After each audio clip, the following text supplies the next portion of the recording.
Hello everyone, আসসালামু আলাইকুম। সকলে কেমন আছেন? আশা করছি সকলেই খুব ভালো আছেন। আপনাদের সাথে নতুনভাবে নতুন রূপ পরিচয় হওয়ার জন্য চলে এসেছি। এর আগে কখনো ব্লগ সম্পর্কে আমার এক্সপিরিয়েন্স ছিল না। নতুন এক্সপিরিয়েন্স নিয়ে সবসময় চেষ্টা করে যাও আপনাদের সামনে নতুন কিছু তৈরি করে দেখানোর জন্য। তো আজকে আমি তৈরি করে দেখাবো এই সময়ের মোস্ট ভাইরাল পোড়া রুটি এবং চা। তো চলুন শুরু করা যাক। এখানে নিয়ে নিয়েছি ৩টি রুটি, ১ কাপ চিনি, এখানে নিয়ে নিচ্ছি ১ কাপ দুধ, এখানে নিয়ে নিচ্ছি একটি কনডেন্স মিল্ক দুধ এবং ১ কাপ চা পাতা। এখানে চা পাতি সবগুলো লাগবে না। এবং নিয়ে নিয়েছি কয়েকটা এলাচ। এখানে নিয়ে নিয়েছি চা তৈরি করার জন্য একটি পাতিল। তো পাতিলের মধ্যে পরিমাণ মতো দিয়ে দিব কিছু সংখ্যক পানি। পানির পরিমাণটা আপনারা যতটুকু লাগবে ঠিক ততটুকু দিতে পারেন। আমি এখানে পানির পরিমাণ দিয়ে দিয়েছি ৩ কাপের মতো।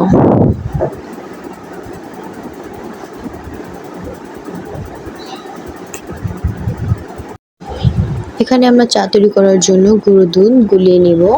আপনারা চাইলে ডিরেক্ট দিতে পারেন গুঁড়ো দুধ, তবে গুঁড়ো দুধটা যদি গুলিয়ে দেন তাহলে ফেটে যাওয়ার সম্ভাবনা খুব কম থাকে।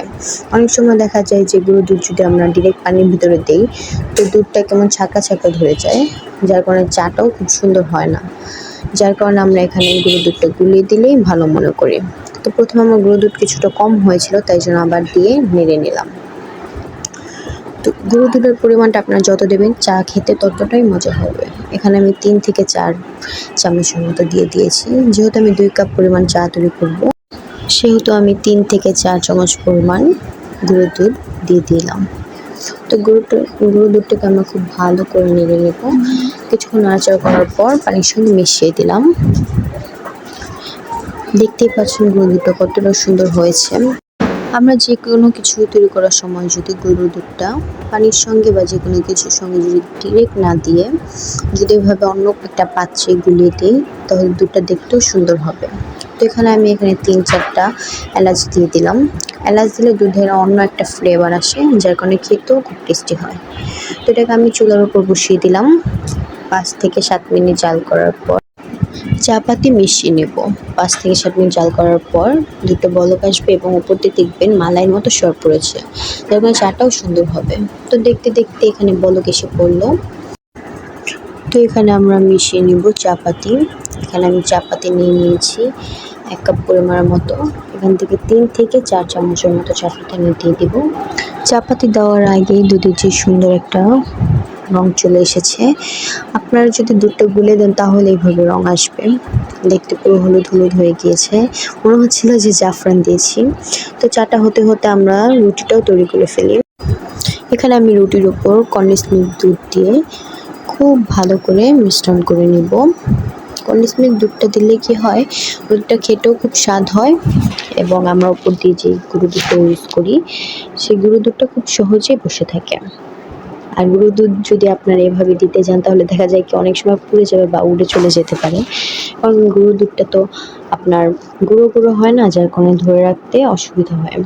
এখানে আমরা কনডেন্স মিল্ক দুধ যদি ইউজ করি, কনডেন্স মিল্ক দুধের উপর যদি আপনি গুঁড়ো দুধটা দেন তাহলে গুঁড়ো দুধটাও খুব সুন্দরভাবে বসে থাকবে এবং খেতেও খুব টেস্টি লাগবে। তো এখানে আমি ৩টি রুটি নিয়েছি। রুটির মধ্যে কনডেন্স মিল্ক দুধটা খুব ভালো করে মিশিয়ে নিব।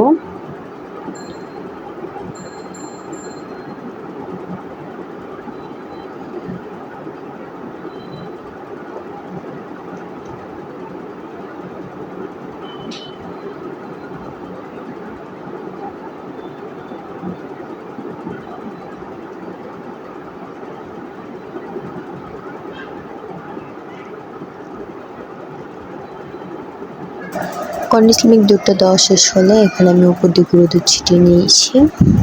গুঁড়ো দুধটা দিলে রুটির টেস্টটা আরও বেড়ে যায়, খেতেও পুরো অস্থির লাগে। তো এখানে আমি একটি ছুরি নিয়ে নিয়েছি, ছুরিটি দিয়ে রুটিটা পোড়ার ট্রাই করব। তো এখানে আমি চুলো জ্বালিয়ে নিলাম, চুলোর মধ্যেই রুটি পোড়ার ট্রাই করব। রুটিগুলো বেশি পোড়া যাবে না, যেহেতু রুটিগুলো আগে থেকে ভাজা ছিল। তো দেখা যায় বেশি পুড়ে ফেললে রুটিগুলো আর খাওয়া যাবে না, যার কারণে আলতো আলতো করে আমরা হালকা হালকা করে রুটিটাকে পুড়িয়ে নিব।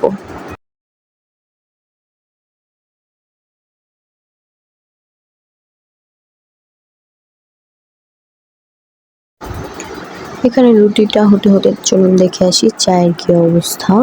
এখানে চাটাও আমার প্রায় হয়ে এসেছে। চাটা আরেকটি বলক এলেই নামিয়ে ফেলবো। দেখতেই পাচ্ছেন চাটা কি সুন্দর মালাইয়ের চায়ের মতো হয়েছে। উপরটি পুরো মালাই জমে গিয়েছে এবং দেখতেও অনেকটা ঘন হয়েছে।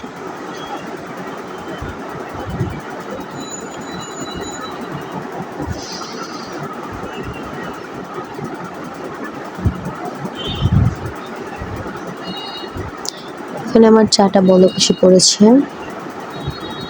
উপর দিয়ে দেখতেই পাচ্ছেন কি সুন্দর মালাই জমে গিয়েছে। চাটা খেতে যা লাগবে না। আর একটু বলক আসলেই আমরা চাটাকে নামিয়ে ফেলবো। তো এখানে আমরা চাটা নামিয়ে নিয়েছি। চাটা ছাঁকনি দিয়ে ছেঁকে নেব।